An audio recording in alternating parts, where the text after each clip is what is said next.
They ruled by gratitude and died by the receipt. Commander Ava Rostova stood on the bridge of the Scalpel of Inquiry, a place of hushed tones and cool, recycled air. Below the planet Elysian 4 spun a marble of defiant green and placid blue. It looked peaceful from orbit, a testament to the stubbornness of its colonists. But peace was a commodity, and the gilded chitin were the sole proprietors in this sector. Their methods were not fleets and fusion beams. They were ledgers and liens obligations, and the crushing weight of manufactured debt. Ava's mission was not to liberate the planet with force, but to prove in the stark light of interstellar law that its soul was not for sale. A formal request for a public inquiry, citing precedents buried for centuries, was already being prepared. The Aurora Court would hear this case one way or another. The air smelled of ozone and filtered water, a clean scent that never quite masked the tension. Her tactical officer, Kenji Tanaka, kept his gaze fixed on the tactical display, where a single chitin vessel hung like a golden wasp in the void. It was an arbitrator-class ship, more courthouse than warship. "They're hailing us," Commander Kenji said, his voice flat. "Standard greeting protocol. They offer safe passage and extend the courtesy of their protective mandate." Eva's jaw tightened. The language was always so gracious, so utterly hollow. The chitin never conquered. They adopted. They never enslaved. They indentured. Humanity built starships that remembered by ledgers. On screen, Mr. Tanaka, Eva commanded. The main view screen shimmered, replaced by the face of a chitin legat. It was a tall, chitinous being, its exoskeleton polished to a mirror sheen and inlaid with pulsing gold filigree. Its multifaceted eyes absorbed the light, reflecting nothing. "I am Legat Xylar." The creature's voice resonated, a series of melodic clicks and chimes translated into perfect passionless standard. "Welcome to the Elysian Protectorate, Commander Rostova. We trust your journey was untroubled. A record of your passage through our sphere has been logged, and a tithe receipt for navigational services will be forwarded to your vessel's bursar." The invoice arrived before the greeting had even finished echoing. It was the chitin way. Before the official reply, a civilian vignette played across a secondary screen, a stream intercepted from the colony's local network. A farmer, his face etched with sun and worry, stared at a public terminal. His daughter, a small girl with dirt on her cheek, tugged his sleeve. "Is the water tithe paid, Papa?" she whispered. The man's shoulders slumped as he looked at the blinking red numerals on the screen.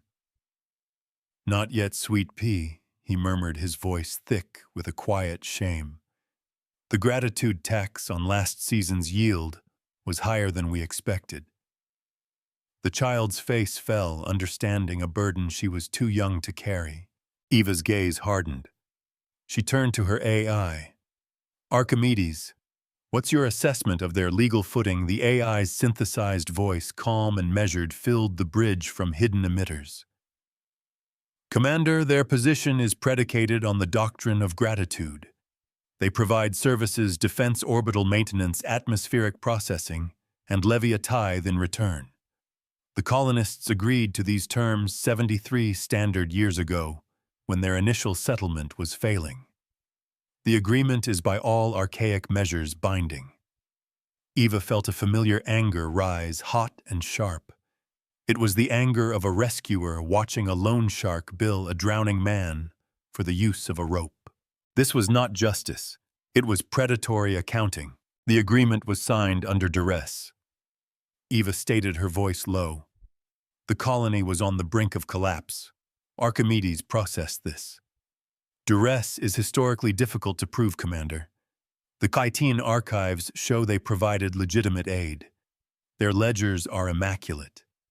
They document every watt of energy, every cubic meter of processed air, every single micrometeorite their orbital grid has vaporized."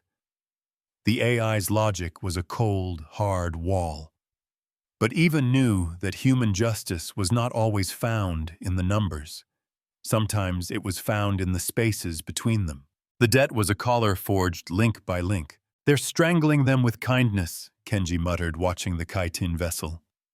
"It's a protection racket with better branding." Anya Sharma, the ship's quartermaster and legal logistics expert, stepped forward from her station. "Worse than that, Kenji. A racket implies a threat of violence. The Kaitin's only threat is the bill. They will let a colony wither from thirst if their water tithe isn't paid, and call it a contractual default, not an execution." Her words hung in the air, heavier than any warhead. Ava focused on the legate's impassive face. "Legate Zylar," she began, her own voice a model of composure. "United Human Fleet Command Vessel, Scalpel of Inquiry, acknowledges your greeting. We are here on a diplomatic mission to review the terms of the Elysian Protectorate Agreement, as is our right under the Galactic Concordance Statute, 4.77, subsection B." She watched the legate's antennae twitch, the only sign of any reaction. The Khitan were masters of legal scripture, but they were not fond of others reading from the same book. The ancient laws were a shield for all, not just a sword for them. The machine mind offered a path, but the human chose the battlefield. The legate's voice returned, its melodic quality strained.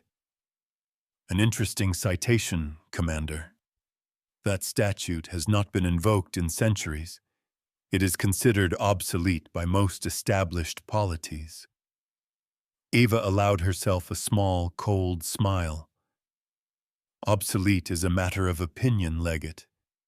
Binding is a matter of law. We wish to open a public inquiry into the calculation of the gratitude tithe. We will require full access to your unredacted ledgers for the Elysian system." She was not asking. It was a formal declaration, a gauntlet thrown not on a field of battle, but across the sterile expanse of a courtroom. A long silence followed. The Khitan vessel did not move. Its golden hull seemed to absorb the light of the distant star hoarding it. Eva could feel the thrum of her own ship's engines, a steady, powerful heartbeat beneath her feet. This was the moment the game changed. No longer a passive observer, the scalpel of inquiry had just become a plaintiff, a witness, a blade aimed at the heart of the Khitan's economic empire. The inquiry cry was not a request. It was a demand backed by the full weight of humanity's resurgent presence in the galaxy. The law sharpened could cut deeper than any laser. "Your request," Legate Zylar finally chimed, "is unorthodox. It will require consultation. We will confer and provide our formal response." The screen went blank, returning to the placid image of Elysian 4. Kenji let out a breath he didn't realize he'd been holding. He didn't say no, he said, a note of surprise in his tone. "I expected a wall of legal jargon and a dismissal." Anya shook her head. He couldn't. The concordance is old, but it's bedrock law. To deny it would be to admit their own legal framework is selective. They are too proud for that. Iva turned away from the screen. Archimedes began drafting the preliminary arguments. Focus on valuation. How do they quantify the gratitude of a people? What is the market price of a child's hope? The AI's light pulsed softly on the main console. Parsing Commander. The concept of hope has no assigned metric in the Khitan legal codex. I will focus on tangible assets, resource transfers, labor value, intellectual property generated by the colonists. Eva nodded. The AI would build the floor of their argument with cold, hard data. She would provide the ceiling. Their chains were made of ink and paper. A new civilian message flickered onto the secondary screen. It showed a darkened room in the colony's capital. A group of colonists were gathered around a makeshift comms unit, their faces illuminated by its glow. They were listening to a recording of the exchange between Eva and the legate. A woman with graying hair looked up, her eyes wide. "They answered," she whispered, her voice cracking with disbelief. Someone actually answered. A younger man beside her clenched his fist. It's a trick. The Khitan will twist it. They always do. But there was a spark in his eye, a flicker of something that had long been extinguished. Eva watched them, her resolve hardening into something unbreakable. The colonists were not just data points on a ledger. They were the reason she was here. They were the stakes in this silent, vicious war of attrition. The Khitan had built a prison of gratitude, a cage whose bars were forged from the colonists' own sense of honor. The only way to break them out was not to shatter the bars, but to prove they had already been paid for, to hand the jailer a receipt and demand the keys back. Humanity's weapon was not wrath, but relentless auditing. Archimedes' voice returned a calm island in the sea of tension. Commander, the Khitan vessel is transmitting again. It is not a standard communication. It is a formal acceptance of the inquiry with stipulations. They propose the venue, a neutral data space, a corridor of law to be arbitrated by a quorum of certified non-aligned sentiences. They are calling our bluff, Commander. They believe their records will vindicate them completely. Eva looked at the golden ship on the screen. It seemed to shine with renewed arrogance. The Khitan were not afraid of the light. They were certain it would only illuminate their righteousness. Good, Eva said, her voice ringing with clarity. Let them bring their numbers. We will bring ours. She knew this was the first step in a long, arduous process. The Khitan would not yield easily. They would fight with every clause, every subsection, every footnote of their suffocating legal code. But they had made a critical error. They had mistaken human empathy for weakness and human anger for irrationality. They saw a species driven by messy emotions. They did not see the cold, unyielding calculus that could drive that emotion into a weapon of pure, logical destruction. They thought the fight was about law.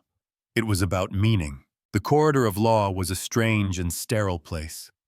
It was not a physical room, but a constructed reality in the no-space of subspace communications. Eva stood on a platform of pure white light, her officers beside her. Across a gulf of shimmering data stood Legat Zylar, flanked by two other Khitan. Above them all, a gallery of observers flickered into existence, the quorum. There was a silicon-based life form from the Cygnus arm, a crystalline entity from a gas giant's core, and a Gestalt intelligence representing a network of machine minds. Their forms were alien, but their purpose was universal, to witness and to judge. This inquiry is now in session. The Gestalt intelligence broadcast its voice, 1,000 whispers speaking as one. The united human fleet represented by Commander Eva Rostova has challenged the gratitude tithe levied upon the Elysian colony by the gilded Khitan represented by Legate Zylar. Commander, you have the floor. Eva stepped forward. The light beneath her feet, solid and real. Honored Quorum Legate, we are not here to dispute the existence of an agreement. We are here to dispute its substance and its execution. Justice is not given, it is painstakingly built. She gestured, and a massive data slate appeared in the space between them. The Khitan claimed to have provided services essential to the colony's survival. This is true. They claim to have logged these services meticulously. This is also true. But their ledger is a monument to a lie of omission. Legate Zylar's antennae twitched. A baseless accusation. Commander, our records are flawless. Every expenditure, every action is accounted for. The tithe is a simple percentage of the value provided. The Khitan's confidence was absolute. It was the confidence of a predator that had never missed a meal. Let's examine that value. Eva countered, her voice sharp. She brought up a new file. It showed Khitan patrol routes around Elysian. The Khitan charge a significant portion of the tithe for defense against piracy and stellar anomalies.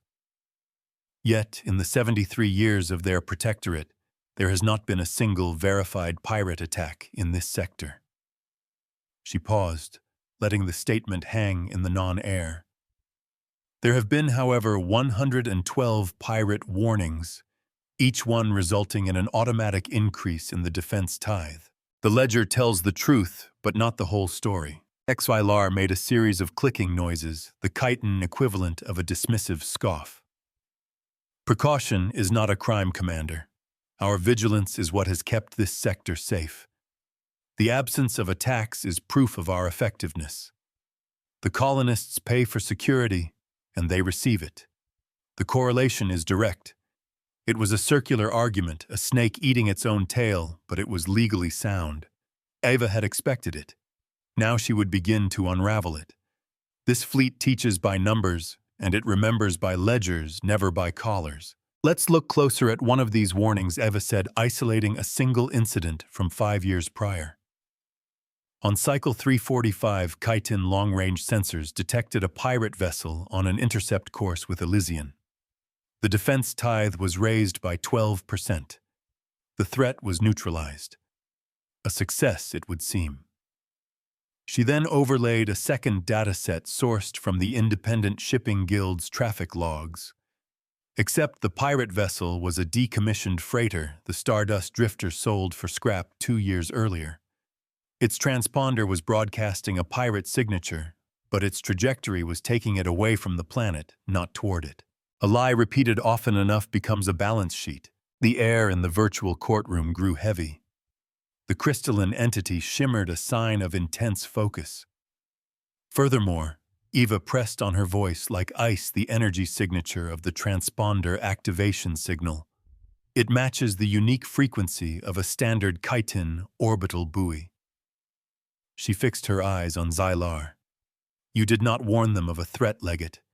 You manufactured the appearance of one. You created the fear, and then you sold them the shield. This is not protection. This is extortion documented with meticulous, fraudulent care. The legate stood motionless for a long moment. The accusation was direct, brutal, and backed by verifiable data. The Shipping Guild's logs are notoriously unreliable, Xylar finally chimed, but the melody in its voice was gone. It was flat, discordant. Our sensor readings are superior. The threat was real, but the seed of doubt had been planted. The quorum was now looking at the chitin's flawless records not as a sign of their diligence, but as a mark of their deception. Every perfect entry was now suspect. Every line item a potential lie. The perfect crime is still a crime. This is but one instance, Ava continued, relentless. Archimedes has analyzed all 112 warnings. In 87 of them, the threat was a ghost signal, a derelict, or a misidentified commercial vessel. In 21, the threat was a known pirate group that never came within 10 light-years of the colony. In 4 cases, the threat was a chitin scout ship broadcasting a false flag. She brought up the evidence for each claim, a cascade of data that washed over the legate. The entire foundation of your defense tithe is a fiction. Before Xylar could respond, Eva pivoted. But let us, for the sake of argument, assume these threats were real. Let us move on to another service orbital maintenance. A new set of figures appeared. You charge the colonists for the upkeep of their planetary defense grid. Fair enough. But you charge them for replacement parts at a markup of 900%. You classify routine software updates as critical system overhauls. You bill them for the power your own ship consumes while it performs these duties. Their gratitude was being harvested, refined, and sold back to them. This is not a partnership, Eva declared, her voice resonating in the silent court. It is parasitism. A slow, methodical draining of a world's lifeblood, all under the guise of benevolent protection. The chitin are not guardians. They are landlords of a company town the size of a planet, and their currency is the manufactured helplessness of their tenants. The silicon entity from the Cygnus arm rotated its geometric body, a sign of agreement. The facade of chitin legitimacy was cracking, splintering, under the weight of audited truth. It was then that Xylar made its move. The legate drew itself up, its golden carapace seeming to glow with a cold, hard light. The commander's accusations are based on a fundamental misunderstanding of our ways. She applies a human lens of commerce and exploitation to a matter of profound cultural significance. A new legal argument was coming. This was the first major escalation, a change in the very nature of the fight. Eva steeled herself. This was the Kyteen's real defense hidden beneath the layers of fraudulent billing. When the numbers fail, they retreat to scripture. The tithe is not merely payment for services, Xylar announced, its voice regaining its melodic, hypnotic quality. It is an expression of filial piety. The Elysian colony was a failed state when we arrived. Their technology was failing. Their environment was turning against them. They were children lost in the dark. We gave them light. We gave them stability. We gave them a future. The legate's gaze swept across the quorum. We did not merely save a colony. We adopted it. Therefore, Xylar continued, its voice ringing with sanctimonious authority. Our claim is not based on a simple contract. It is based on the sanctity of the first claim. We were the first to establish a stable, nurturing authority over this world. The colonists are by the oldest laws our wards. A child does not pay a parent for its upbringing with a calculated invoice. It repays them with devotion, with gratitude. The tithe is merely the physical manifestation of that sacred bond. The law was a fortress, and they had just retreated to the keep. The corridor of law seemed to grow colder. The members of the quorum shifted. The sanctity of the first claim was a dangerously powerful, deeply archaic doctrine. It predated the Galactic Concordance. It was a relic of an era when conquest was reframed as salvation, a tool for galactic powers to legitimize their empires. To argue against it was to argue against the very concept of established authority. Anya Sharma's face was grim on the bridge's live feed. Archimedes flashed a silent text message onto Eva's private display, probability of successful rebuttal on this precedent, 17.4%. Eva felt a chill cut through her. Xylar had changed the battlefield from a courtroom of numbers to a temple of philosophy. How could she argue against the concept of a child's duty to a parent? How could she put a price on salvation itself? The Kyteen were no longer just fraudulent accountants. They were now positioning themselves as the saviors of Elysian Forf, and the humans as meddlers trying to break a sacred family bond. They had turned their greatest weakness, their parasitic control, into their greatest strength. The prettiest cages are built with the language of love. A civilian vignette from the colony flickered at the edge of Eva's vision. The worried farmer was now in a crowded town hall. An elder was speaking. "The Kyteen saved us," the old man said, his voice trembling. "My parents were part of the first landing. They told me of the great blight of the failing sky shield. We would have perished. We owe them a debt." Others nodded in agreement. The poison of the Kyteen's doctrine ran deep. They had not only captured the colonists' economy, but their history, their very sense of self. How could you free a people who believed their chains were a gift? Eva took a slow, steadying breath. Anger was a useless tool now. Outrage was a luxury she could not afford. The Kyteen had built their case on a foundation of unquantifiable value, salvation, stability, a future. She could not attack that foundation directly, so she would have to build a new one based on a truth even more fundamental. She had to mirror their argument, but with a different set of values. The cost of victory just became steeper. It wasn't just about freeing a colony. It was about rewriting its soul. If you cannot break the foundation, you must prove it was paid for. A poignant sentiment. Legate Eva said, her voice calm and measured, betraying none of the turmoil she felt. The bond between a guardian and a ward is indeed a powerful one. It is a bond of trust, of care, of investment. So let us speak of investment. She gestured, and the chitines' meticulous ledgers reappeared, but this time they were paired with something new, a second set of books glowing with a soft blue light. These were her books. "You have shown us your expenditures," Eva stated. "Now allow me to show you theirs." A new escalation. She was not refuting their claim. She was accepting it and turning it into a weapon. This was the beginning of the Great Mirror, the ledger that would reflect not what was given, but what had been taken. The first move in a system-scale maneuver of accounting jujitsu.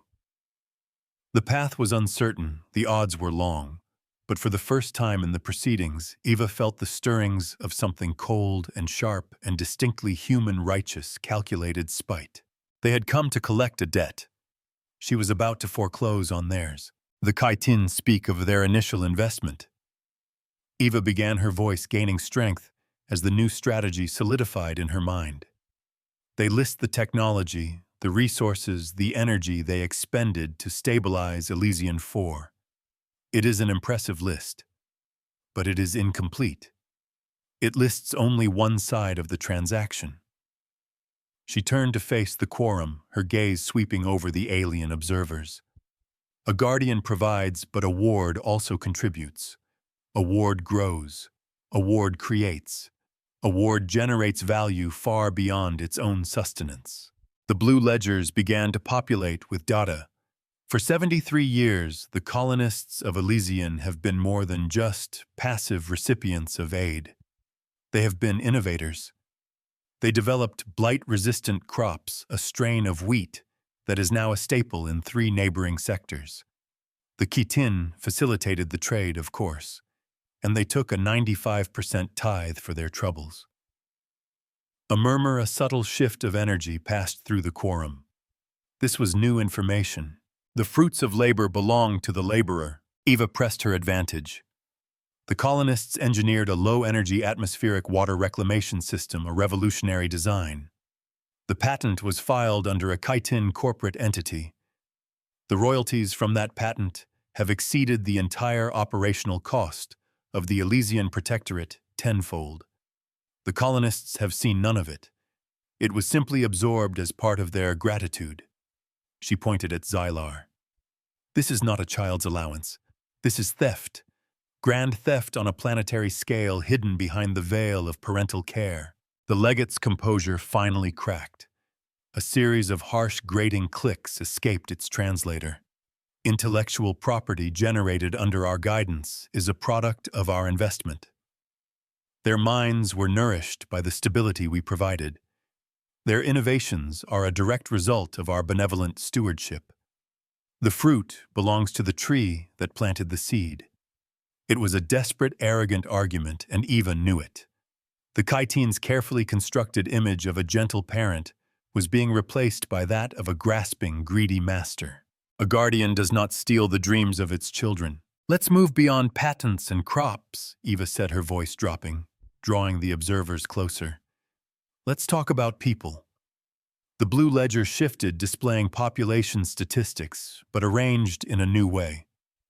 In the last 50 years, over 200,000 Elysian colonists have emigrated from their home world. They were offered opportunities in other parts of the Kaitin sphere. They were told their skills were needed. She brought up another file: labor contracts. These were not opportunities. They were transfers. The colonists were exported like a cash crop. The contracts were masterpieces of legal entrapment. Written in dense Kaitin legalese, they promised a better life but delivered a lifetime of servitude. These people, generations of them, are now working in Kaitin factories, serving on Kaitin ships, managing Kaitin accounts. Their wages are garnished to pay for their transport, their housing, their food, and a portion of their income is tithed back to Elysian 4 as part of the colony's collective gratitude. They are paying for their own exile, They had not just mortgaged a planet. They had collateralized its people. The Gestalt intelligence spoke its thousand voices sharp with a new edge. Legate Xylar, is this true? Are you exporting the colony's population as a labor asset? Xylar hesitated. We provide pathways to greater prosperity for our wards. They choose to take them. We compel no one. The lie was thin, transparent. The contracts displayed for all to see were their own irrefutable proof. They were not agreements. They were indentures. The sanctity of the first claim was meant to protect a fledgling society, not to grant the right to harvest it. Eva now held the moral high ground, and she intended to fortify it. You speak of your initial investment, Legate. Let us calculate it. The numbers flashed on the screen drawn from the Khitan's own records. The cost to stabilize the colony, even with their inflated pricing, came to a specific, quantifiable sum. Now, Eva said, her voice ringing with authority, let us calculate the return on that investment. The blue ledger went into a frenzy of motion. The value of the stolen patents, the net profit from the exported crops, the estimated lifetime economic output of 200,000 indentured colonists. The numbers climbed a cascade of blue light that dwarfed the Khitan's initial expenditure. They climbed past break-even. They climbed past a reasonable profit. They climbed into the realm of obscene, predatory exploitation. The final number solidified, blinking in the center of the corridor of law. It was a figure so vast it was almost meaningless. It showed that the colonists of Elysian had repaid the Khitan's initial investment, not 10 times over, not 100, but thousands of times over. The abacus of justice has a different way of counting. Honored quorum. Eva declared, her voice resonating with the weight of the evidence. The Khitan claim the colonists are their wards repaying a sacred debt. We have proven that this debt was repaid in full within the first decade of the Protectorate. Everything since then has been exploitation. They have not been acting as guardians. They have been acting as predators, cloaking their avarice in the language of tradition. She looked at the silent, stunned figure of Legate Xylar, the sanctity of the first claim. Eva stated, her words precise and cutting, is not a license for perpetual ownership. It is a temporary trust which the Gilded Khitan have violated in the most egregious way imaginable. We do not ask you to invalidate their claim. We ask you to recognize that it has been fulfilled. The debt is paid. The trust is broken. The ward has come of age. She fell silent, her case made. The blue ledger pulsed a silent, damning testament to 73 years of lies. For a long moment, the corridor of law was utterly still. The quorum was in silent communion, processing the vast amount of data. Legate Xylar stood like a golden statue, its mirrored carapace reflecting the stark blue numbers of its empire's greed. It had entered this inquiry confident in its flawless records, never imagining that the truth could be found not in what the ledgers contained, but in what they omitted. It had built a prison of law and was about to find itself trapped within its own walls. They believed their righteousness was self-evident. They were wrong. The Gestalt intelligence's voice washed through the corridor of law, a tide of 1,000 synchronized whispers. The quorum has reviewed the evidence presented. We find the core assertion of the human argument to be valid. The economic and intellectual contributions of the Elysian colonists have substantially exceeded the initial and ongoing investment of the Gilded Khitan. The crystalline entity pulsed with a cool blue light, a sign of affirmation. The silicon life form remained motionless, its silence a form of grim consent. The verdict was clear, even if not yet finalized. The cost of their salvation had been paid in full many times over. Legate Xylar's golden carapace seemed to dim the polished sheen, unable to deflect the stark reality of the numbers. But the Khitan had not built their empire on graceful concession. Defeat was simply a signal to change the rules of the game. The quorum's calculation is, noted. Xylar chimed its voice, regaining a sliver of its melodic condescension. But it is irrelevant. You have audited the past, Commander Rostova, but we are the stewards of the future. This was the escalation Ava had anticipated. The retreat from law into a fortress of perceived necessity. We invoke the collar of continuity, or declared the ancient and sinister doctrine falling into the silent court like a shroud. The Elysian system is now deeply integrated with our technology. Its power grids, its atmospheric processors, its very orbital stability are managed by Khitan systems. To remove our oversight precipitously would be to sentence this world to a catastrophic collapse. The ward may be of age, but it is not yet capable of living on its own. To abandon them now would be an act of profound cruelty. They offered a cage and called it a safety net. The argument was insidious, a venomous whisper of doubt. It was the logic of the captor who insists the captive has forgotten how to walk. Ava felt a surge of cold fury. The Khitan had created the dependency, and now they were using it as a shield. They had broken the colony's legs and were now charging them for the use of a crutch. So your argument, Legate Eva said, her voice dangerously quiet, is that because you have made them dependent, you have the right to keep them enchained. A new vignette appeared on her private feed, sent from the Scalpel's comms officer. A technician in Elysian's primary power station was staring at a fluctuating console. It's another brownout, she said, her voice tight with stress. The Khitan orbital regulator is reporting harmonic distortions. Again. It's the third time this cycle. Her colleague shook his head. There's nothing wrong with our generators. They're manufacturing the problem. They're trying to make us look incompetent. The seed of fear was being sown again deliberately and with technical precision.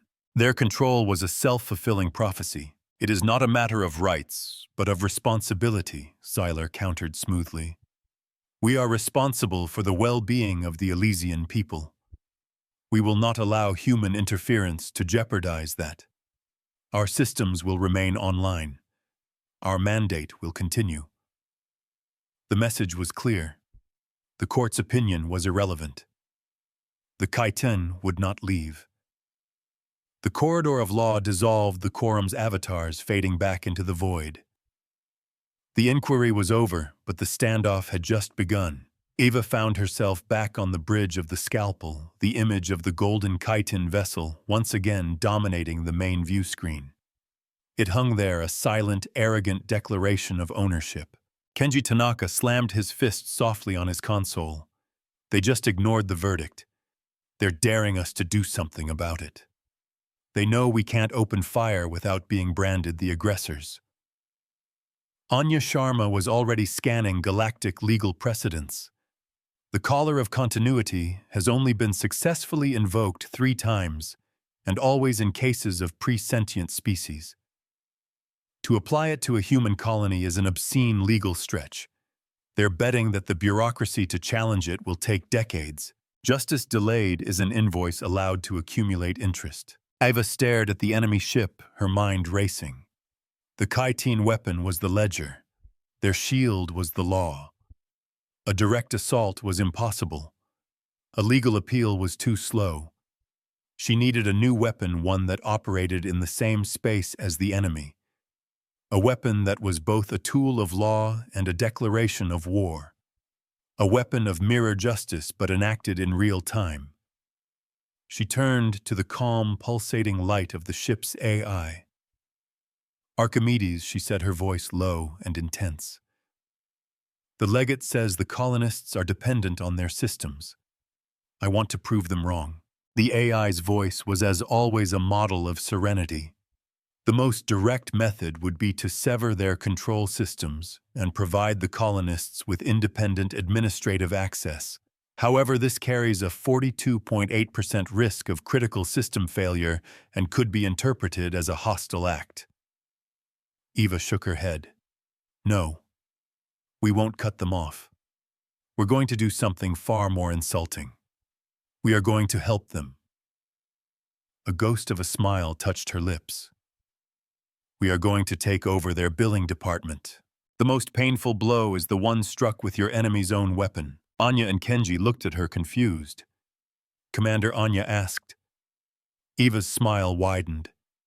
The Kaitin claim they are providing essential services. The Quorum has established a massive credit in the Elysians' favor. From this moment on, we will treat the Kaiton not as guardians, but as independent contractors. She turned to Archimedes. I want you to establish a secure link to their entire system grid around Elysian. Do not hack it. Do not disable it. I want you to monitor it. I want you to become its live public auditor. Archimedes processed the command. A new light of understanding seemed to pulse from its core. A fascinating strategy, Commander. I will create a public-facing ledger broadcast on all frequencies visible to the colonists, the Quorum, and anyone else who cares to watch.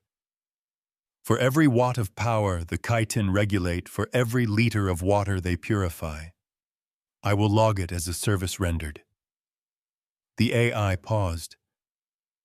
And what will be the rate of payment? Eva's eyes glinted. Standard market rates. Archimedes. Not their 900% markup. And for every service rendered, I want you to instantly transfer the payment from the credit surplus we established in court. And with every payment, you will send them one more thing. What is that? Commander Kenji asked, leaning forward. A receipt, Eva said. A publicly broadcast time-stamped itemized receipt. The age of gratitude was over. The age of the invoice had begun.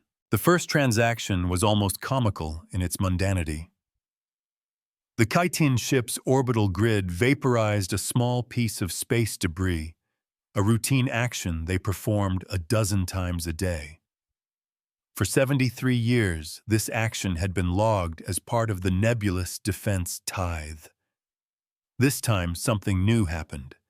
A message flashed across the Kaitin bridge, simultaneously appearing on the public channel. Service rendered 1x micrometeorite intercept. Cost 0.03 credits. Payment transferred. Thank you for your business. A receipt followed, complete with a transaction ID and a link to the Quorum's ruling. On the bridge of the scalpel. Anya let out a short, sharp laugh. They must be furious. Kenji was watching the Kaitin ship. No change in posture. No transmissions. Eva nodded. They're deciding how to react. They can't block us without admitting they have something to hide. They can't stop providing the services without proving their own doctrine of indispensability is a lie. The mirror was in place. The Kaitin were now forced to work for fair pay for the very people they had been bleeding dry. A wage is a chain seen from the other side. The second part of this plan went into effect an hour later. The power fluctuations on the planet began again, a deliberate act of technological malice. Archimedes' new public ledger instantly registered it. System alert, power grid instability detected. Cause Kaitin orbital regulator malfunction. Service disruption penalty, 10,000 credits per minute levied against Kaitin account. Another public broadcast. Another receipt, this one for a fine. On the Kaitin bridge, an alarm must have shrieked. The power on Elysian stabilized almost instantly. The colonists were watching. The town hall was now a command center. The farmer, a man named Joran, stood before a large screen displaying Archimedes' public ledger. A cheer went up as the penalty was posted, then erased as the power came back online. They're fighting back, someone whispered in awe. Joran pointed to the screen. No, he said, his voice ringing with a newfound strength. They're not fighting for us. They're showing us how to fight for ourselves. He turned to the gathered engineers and technicians. That regulator is chitin tech, but we know how it works. Let's draft a bypass. Let's send the scalpel of inquiry a plan to take it offline for good. The first tool of freedom is a shared understanding of the cage. The battle of the ledgers raged for 3 days. Every chitin action was logged, costed, and paid for. Every chitin inaction, every manufactured failure was fined. The massive credit surplus began to shrink, but the chitin vessel's own operational accounts were being drained by the penalties. They were trapped in a web of their own making. Their system of control was now a system of accountability. Archimedes was relentless, a tireless accounting machine, turning their own bureaucracy against them. The AI seemed to take a quiet satisfaction in the work its synthesized voice issuing reports with a crisp final finality.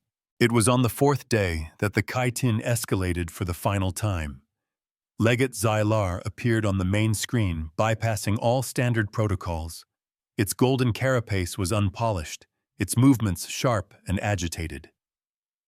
"This farce is over, Commander Rostova," it chimed, the melodic voice now, a discordant shriek. "Your interference has destabilized a delicate and sacred arrangement. You have poisoned the minds of our wards with your corrosive ideology of transactional worth." Eva met its gaze without flinching. "The only thing I have poisoned, Legate, is your profit margin. The only thing I have destabilized is your tyranny. Truth, when weaponized, is the most corrosive agent of all. You leave us no choice," Xylar declared, its voice dropping to a low, threatening hum. "We will now file a final binding injunction with the Aurora Court under the doctrine of inevitable ruin. We will prove that the Elysian colony incited by your reckless actions is now a danger to itself. We will have them declared legally incompetent, and our guardianship will be made permanent and absolute. You have forced our hand. The collar will be locked forever for their own good." This was it. The final, desperate gambit. A legal maneuver so archaic, so paternalistic, it was considered a crime in most civilized systems. It was a declaration of permanent, unassailable ownership over a sentient people. It was the quiet, legalistic version of a genocide, the death of a people's autonomy forever. Anya's face went pale. "My God," she whispered.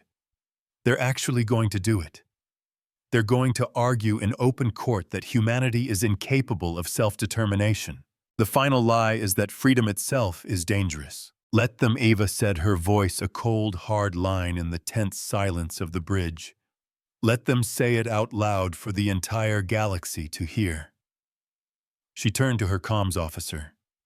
"Get me a direct link to Joran on the planet's surface. Now." The farmer's weathered face appeared on a secondary screen. He looked tired but resolute.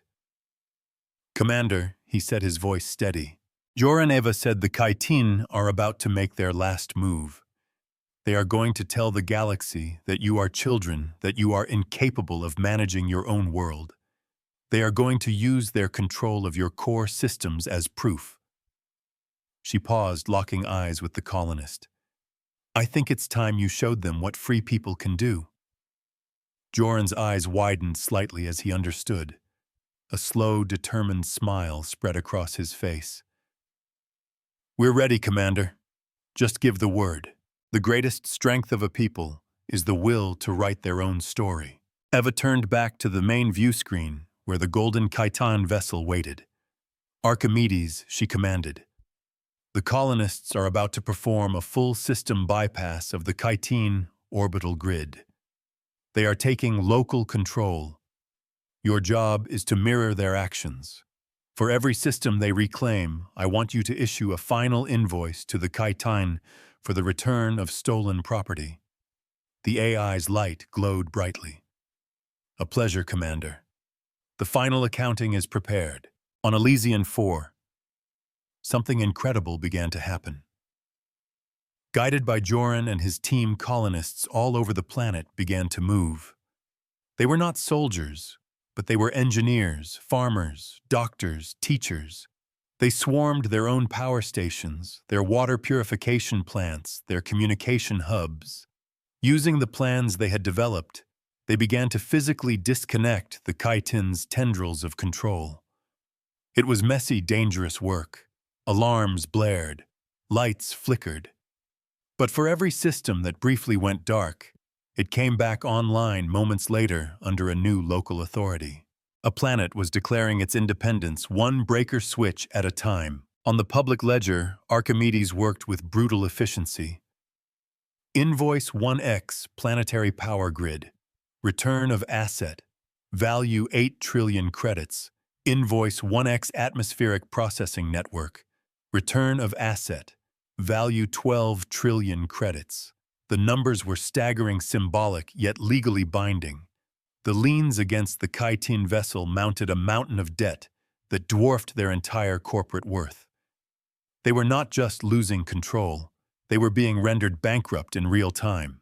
The chitin ship was suddenly inert. Its purpose, its entire reason for being here, had been surgically removed. It could not fire without becoming a war criminal. It could not leave as its assets were frozen by the liens. It could not even bill for services that were no longer being rendered. Legate Xylar was on a golden ship in the middle of space, surrounded by a world that no longer needed it, shackled by a debt it could never hope to repay. The mirror justice was complete. The trap was sprung. The perfect prison has no walls. It has a balance sheet.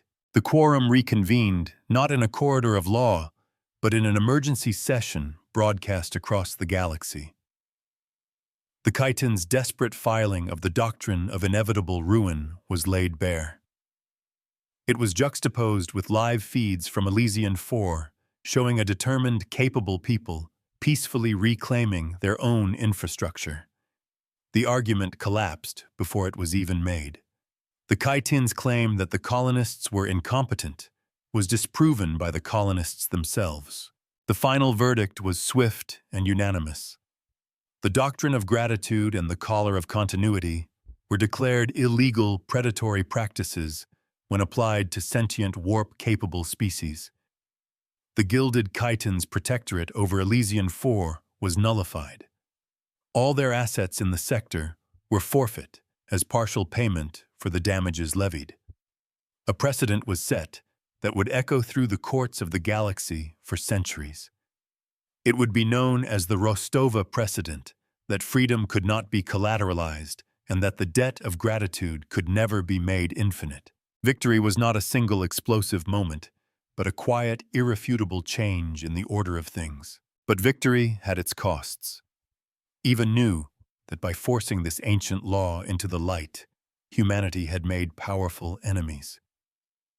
The old empires, the ones that operated on similar, though perhaps more subtle principles of paternalistic control, would now view humanity with a new and dangerous level of suspicion. The scalpel of inquiry had won the battle, but it had made the diplomatic war for humanity's place in the galaxy that much harder. The path forward would be paved with the consequences of this day. There was another cost, more immediate. As Anya Sharma reviewed the final transfer of assets, she discovered a final cruel twist in the original chitin contract. All technology integrated into the planet's infrastructure was to be left behind. It was a victory, but it meant the Elysian people were now the masters of a complex, semi-alien technological ecosystem they did not fully understand. Their struggle for survival was not over. It had merely entered a new, more challenging phase. The fight for freedom was followed, as it always is, by the hard work of it. The bridge was quiet.